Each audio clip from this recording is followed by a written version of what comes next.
Hello, good morning. तर आज मी जेवणामध्ये आमरस, सोयाबीनची भाजी, चपाती, डाळ बटाटा आमटी आणि भात बनवला होता।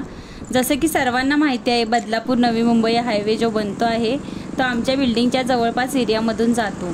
तर तिकडे आम्ही सहज संध्याकाळी रम्य वातावरणामध्ये कधी कधी फिरण्यासाठी जातो।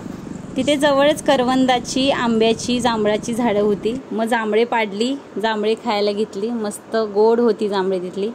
आणि मागच्या वर्षी पण आम्ही इथे येऊन मस्त मज्जा केली होती, म्हणून म्हटलं चला बघू परत। आणि ह्यावेळी म्हटलं रिचाला पण भरवून बघू, तिचा फर्स्ट एक्सपिरियन्स होता रिचाचा जांभळे खाण्याचा। त्यानंतर आंब्याचं झाड दिसलं, ह्या दोघांनी खूप कसरत केली आंबे पाडण्यासाठी, पण एक देखील आंबा पडला नाही। खूप बराच वेळ गेला आमचा तिथे। त्यानंतर आम्ही कंटाळून शेवटी घरी आलो, आंबा काही पडला नाही। नंतर हसत हसत गणेशदादाने मँगो कँडी घेतली आणि आम्हाला बोलले की आंबा नाही भेटला पण हे खाऊन आपण त्याचं एन्जॉय करू। मग आम्ही बराच वेळ गप्पा मारत खाली बसलो होतो बिल्डिंगच्या, आणि तिथे मँगो कँडी खाल्ली आणि मग आम्ही घरी आलो।